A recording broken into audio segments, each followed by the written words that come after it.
Бул жолу бүгүн мени Бишкек ГУБДга чакырыптыр. Кыргыз болбойт деп жазылып турат бул жерде. Жолдо көтөрүшөт. Саламатсыздарбы?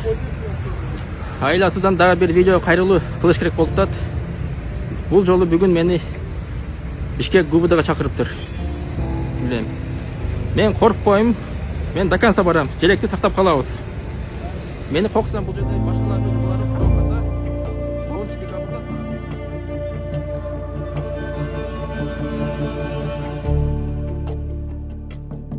Мына жаңы конституцияны кабыл алсак, тартип болот, өнүгүү болот, жашоо болот деп айткан эле.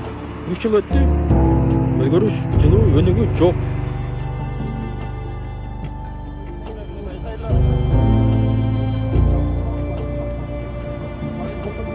Болбойт деп жазылып турат бул жерде. Жолдо көтөрүшөт.